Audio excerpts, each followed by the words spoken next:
A nova normalidade xa está aquí. Les quiero anunciar que la Comunidad Autónoma de Galicia ha solicitado el pase a la nueva normalidad y que, como ya dijimos, puesto que está en fase 3, va a gozar de esta solicitud que ha hecho y, por tanto, a partir del lunes va a estar en nueva normalidad. Galicia finalizou o estado de alarma a partir do vindeiro luns. A comunidade abandona a fase 3 da desescalada, converténdose no primeiro territorio que consegue. A petición aprobouse esta mañá no Consello da Xunta e foi remitida ao Goberno Central. Pouco despois, o ministro confirmaba a fin do estado de alarma na nosa comunidade, poñendo en valor a efectividade do confinamento. Galicia, como tantas otras comunidades autónomas, se ha beneficiado de este estado de alarma que decretó el Gobierno el día 14 de marzo y que ha permitido que en muchas partes de nuestro territorio español la epidemia no se desarrollara como lo ha hecho en otras partes del territorio. A partir do luns, polo tanto, Galicia abandonará a tutela do Goberno Central. Será o Executivo galego que teña todas as competencias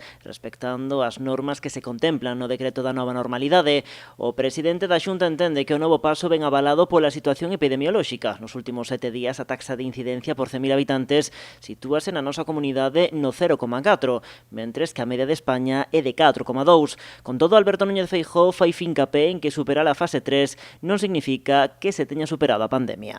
Insisto, non é o final do camiño, ni moito menos, é un paso máis. Non podemos baixar a garda ata que haxa unha vacina ou un tratamento eficaz. E anuncia novas medidas de prevención para a nova normalidade. Temos determinado unha serie de medidas para controlar o risco que estarán vixentes durante a primeira fase do que o Goberno Central ven a chamar nova normalidade, que serán publicadas no Diario Oficial de Galicia de mañá, co obxectivo de que entren en vigor o próximo luns, día 15 de xuño. O acordo recollía a obrigatoriedade de medidas de hixiene e prevención exixibles a todas as actividades que se promova o pago con tarxeta, tarefas de ventilación periódicas e medidas específicas dirixidas a centros comerciais, establecementos de hostalaría e restauración, lugares de culto ou actividades culturais.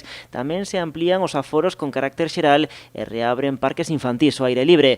Ao mesmo tempo, decaen as limitacións de todos os dereitos fundamentais propios do estado de alarma, entre eles o límite para facer xuntanzas nos domicilios ou reunións familiares.